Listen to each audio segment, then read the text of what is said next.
Clogged drains are the worst, right?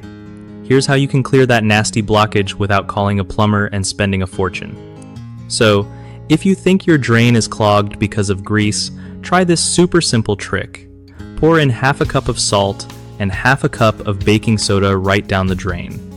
Then, follow it up with a whole tea kettle of boiling water, like really hot water, not just warm. Let that sit overnight while you're catching some Z's. The salt and baking soda combo works on breaking down the grease and gunk that's stuck inside.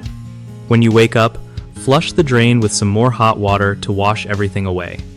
If it's still slow, repeat this process once or twice before trying anything harsher. You'll be surprised how often this natural method does the trick without chemicals. One of the biggest mistakes people make when trying to unclog a drain is using harsh chemical drain cleaners right away. These can damage your pipes and the environment, so it's better to try gentler methods like baking soda and salt first.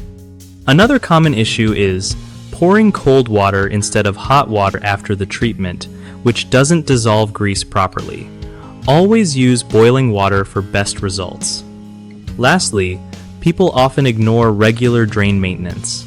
Letting small clogs build up eventually causes serious blockages. So flush your drains monthly with baking soda and hot water to keep things flowing smoothly. BigHomeProjects.com is awesome for homeowners because it helps you find trusted local contractors who actually know what they're doing, so you don't have to stress about who to call. Plus, contractors get a solid way to connect with people needing work done, making it easier for both sides to get things fixed fast and right.